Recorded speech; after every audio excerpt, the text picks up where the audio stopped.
On Tuesday, 28th of March this year, we received some students from the Sacred Heart Mukumu Girls High School who were brought to the Kakamega County Referral Hospital for medical treatment. Most of the students presented with symptoms of acute fever, diarrhea, vomiting, and abdominal pains. Most of the girls were treated as outpatients and released.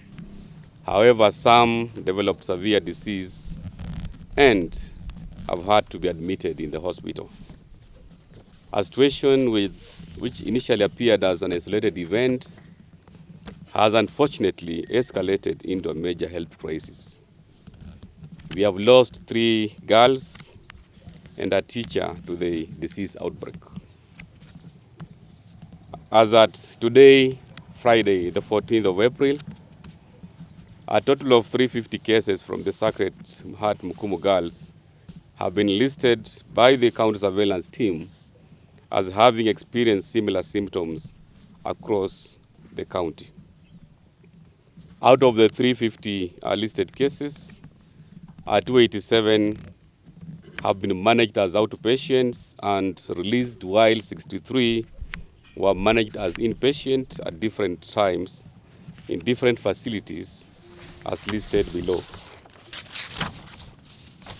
35 were managed here, and out of the 35, as we speak right now, we have 5 cases in the ward, and I'm happy to announce that one of our girls who came here last week with very severe symptoms is being discharged this afternoon.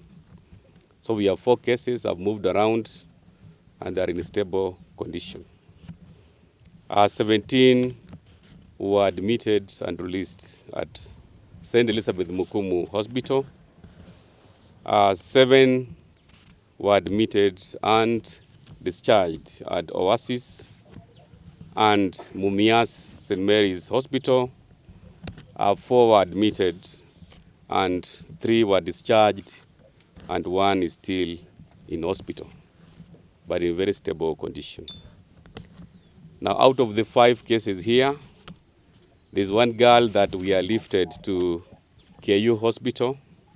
That was 2 days ago, in collaboration with the Ministry of Health, National Government.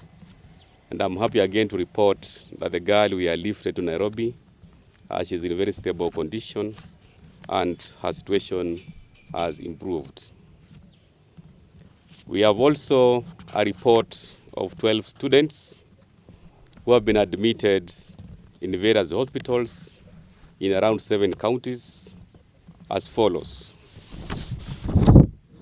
2 students in Nairobi, 1 student in Trans Nzoia, 2 students in Kisii, 1 in Bungoma, 4 in Uasin Gishu County, 1 in Bomet, and 1 in Vihiga County. The team from the national government and the county have had a series of laboratory investigations. Blood samples were taken, stool samples were taken, food samples were also taken, and as at today, what is causing our girls to have those symptoms appears to be contamination from food and water. Because the bacteria that has been detected actually is because of contamination of food and water. What are we doing as a county? Number 1, I want to direct the management and the board of Mukumu Girls High School to destroy all the foodstuffs that they have.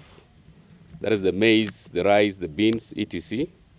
Because we cannot afford to expose our girls to further disaster. Number 2, because of the water contamination, I also want to direct that all the water storage facilities be cleaned and the water be chlorinated, because as our girls are at home, definitely we are bound to take those remedial measures. We also take cognizance of the fact that some of the students also still reside within the compound, and also teachers still reside within the compound. And that's why it's important for the water tanks to be cleaned thoroughly and chlorinated. Number 3, we urge our parents out there, wherever they are, to take our girls to the nearest government facilities for thorough medical checkup. One thing that we've seen is all our girls who came here early enough, they have really improved, and that's why it's very important that any student presenting those symptoms are to take early checkup in our government facilities. And the cases we have seen here, or other cases we lost, like the teacher we lost yesterday, Madam Juliana, she was meant to be airlifted to Nairobi 2 days ago, but the family preferred to take her to a private hospital, that is Life Care. So her condition deteriorated when she was being transferred to MTRH. I think because of the outbreak, what we are just trying to request our parents is we should not procrastinate on this matter. Anytime we present those symptoms, we quickly seek medical examination in a nearest government facility.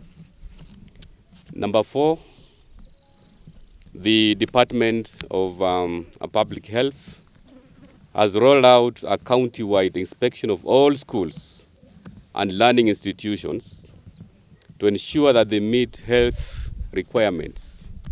Over 24 high-volume secondary schools have been inspected. And we have also intensified food quality control in all the food outlets and eateries within the county. This is extremely important because as a county, we are taking now remedial measures on matters public health and sanitation. And lastly, we have intensified personal hygiene and sanitation education and water, sanitation and hygiene education to all our learning institutions. And this is extremely important, including ensuring that all the food handlers have gone and had medical examination so that they actually present medical certificates. We cannot trust anybody handling the food of our kids when they don't have medical certificates. So members of the fourth estate, I thought it's important just to appraise you on the current situation. But what I want to urge our parents and Kakamega people out there is that we should not panic. This is an outbreak which is being managed. And the cases we are seeing very encouraging improvement. So there is no cause for alarm.